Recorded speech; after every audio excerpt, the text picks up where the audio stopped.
ගොඩක් ආදරෙන් ඔයාලා හැමෝම අපේ channel එකට පිළිගන්නවා. ඉතින් අද කියලා දෙන්නේ කරවිල සම්බෝලයක් හදාගන්න විදිය. මේ සම්බෝලේ රසට හදාගන්න දන්න අයත් ඇති, නොදන්න අයට තමයි නොදන්න අය වෙනුවෙන් තමයි අද මේ රෙසිපි එක අරන් එන්නේ.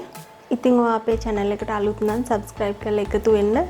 ඒ වගේම රසවත් අදහසක් අපිට පහලින් comment කරන්න. අපි එහෙනම් බලමු වීඩියෝ එකට ගිහින් කොහොමද මේ රසවත් සම්බෝලේ හදාගන්නේ කියලා. මේ කරවිල සම්බෝලේ හදාගන්න මම කරවිල ග්‍රෑම් 500ක් මේ වගේ හීම් පෙති වලට කපලා තියෙනවා. හොඳට තෙත හිඳුනට පස්සේ තමයි කරවිල ගෙඩිය පිටින්ම හොදලා හොඳට තෙත බේරුණාට පස්සේ තමයි මේ කපලා අරන් තියෙන්නේ.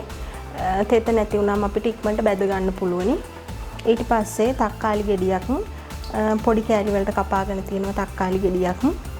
ඊට පස්සේ රතු ලුණු ටිකක් වැඩිපුර එකතු කරනවා. මේ විදිහට හීන් වෙන කපාගෙන අරන් තියෙනවා. ඊට පස්සේ දෙහි ගෙඩිය කැඹුල් ඕන අමු මිරිස් කරල් දෙකකුත් හීන් වෙන කපාගෙන තියෙනවා. ඊට පස්සේ උම්බලකඩ අරන් තියෙනවා. උමනා තරමට එකතු කරගන්න පුළුවනි උම්බලකඩ. ඒ වගේම අකමැති කෙනෙක්ට නොදා ඉන්නත් පුළුවනි.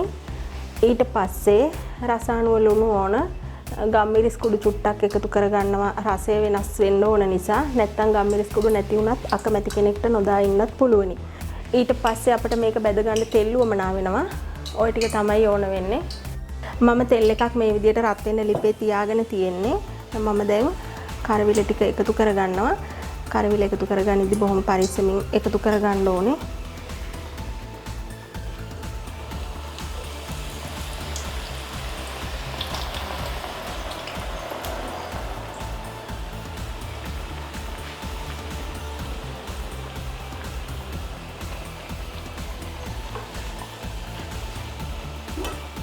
කරවිල ටික බැදෙනකොට මේ තියෙන ප්‍රමාණය අඩු වෙනවා. ඒ නිසා මම මේ තෙල් එකේ ගානටම වගේ කරවිල එකතු කරගන්නවා.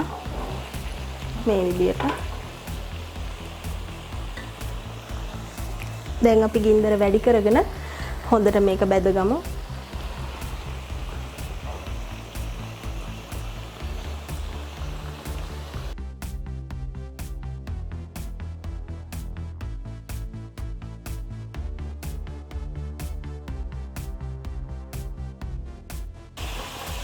දැන් අපි මේ ගානට බැදුනහම ලිපේ ගින්දර අඩු කරගෙන මේක පරිස්සමින් බාගමු. අපි මේක බාගත්තට පස්සේ චුට්ටක් කර වෙන ගතියක් එනවා.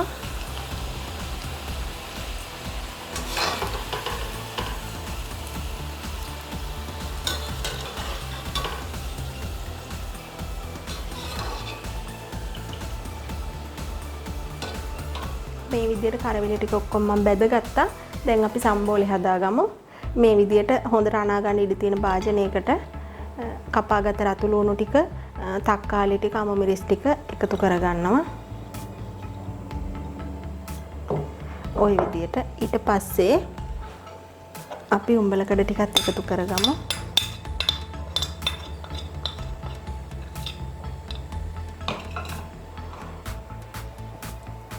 ගම්මිරිස් කුඩු ටික මම මේ පොඩි තේ හැන්දක් මේකෙන් භාගයක් විතර එකතු කරගන්නවා. ඊට පස්සේ ලුණු තේ හැන්දක් එකතු කරගත්තා.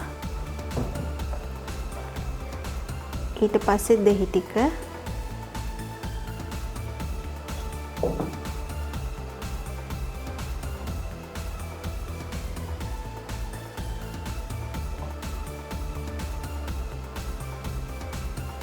ওই විදිහට එකතු කරගත්තා. ඊට පස්සේ අපි මේ ටික කලවම් කරගමු.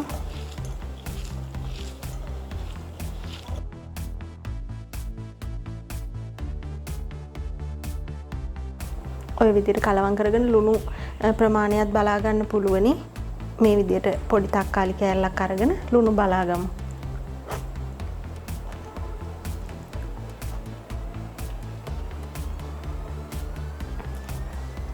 මම තව ලුණු ප්‍රමාණයක් එකතු කරගන්නවා.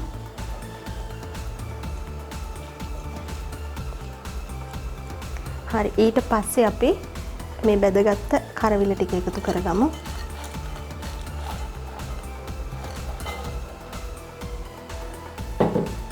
මේ විදිහට ඊට පස්සේ අපි ඒකත් අනා ගන්න ඕන. මෙතනදී ඔයාලට මේ කරවිල ටික පොඩි වෙන්න බනා ගන්න කැමති නම් ඒත් කමක් නැහැ.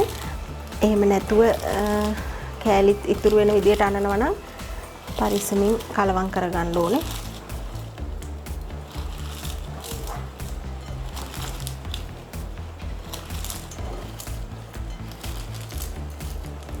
හරිම සුවඳයි මේ විදියට ලුණු ඇඹුල් ඇවිල්ලා කරවිල එක මිශ්‍ර වුණාම හරිම සුවඳයි.